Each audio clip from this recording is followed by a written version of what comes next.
Hello बच्चों, चलो question पढ़ते हैं। For the question two statements are given, one labelled assertion and the other labeled reason. Select the correct answer from this question from the codes ABCD as given below. Both A and R are true and R is correct explanation of A.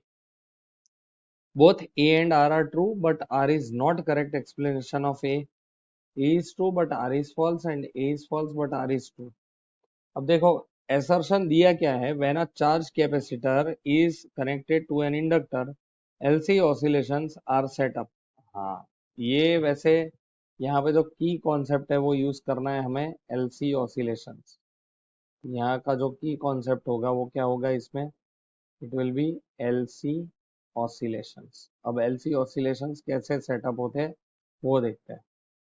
तो यहाँ पे हम लिख सकते हैं कि जो मेरे पास मान लो कि एक कैपेसिटर है विच इज चार्ज, ठीक है, और यहाँ पे मैंने इसके साथ एक इंडक्टर लगा दिया, तो ये मेरी बन गई एक एलसी टैंक सर्किट। इसको टैंक सर्किट क्यों बोलेंगे? तो देखो, यहाँ पे इनिशियली चार्ज जो स्टोर होगा उसमें एनर्जी स्टोर्ड होगी, U C is equal to half C V square, ठीक है। और ये जो अब क्या होगा कि जैसे ही ये कनेक्ट होगा, the current will start flowing through this circuit and this inductor gets energized and UL would start becoming as half LI square।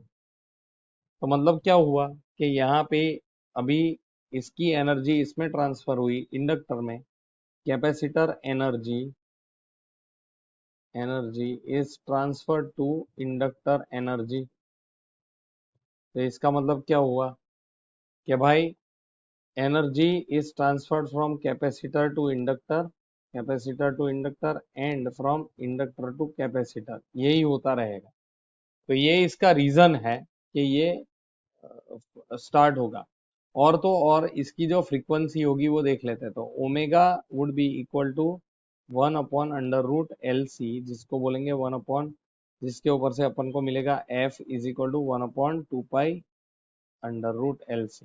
तो यहाँ पे अगर देखोगे तो रीजन वैसे ट्रू है, reason is true and assertion is also true, assertion भी true है, लेकिन your R is not the correct explanation of A, so we will have B as the answer because both A and R are true, क्योंकि LC oscillations तो setup हो ही जाते हैं इसमें, ठीक है। एक मतलब ऐसे एक तरीके से हम देखने जाए तो ऑसिलेशन सेटअप हो जाते हैं, लेकिन यहाँ पे वो तो ट्रू ही है, असर्शन ट्रू है, लेकिन रीजन ये नहीं है। Reason is not the frequency, frequency तो ये तो इफेक्ट है इसकी, ठीक है। तो हमारा बी ही आंसर आएगा कि भाई both A and R true but R is not the correct explanation of A. तो बच्चों, hope you understood, thank you and best of luck.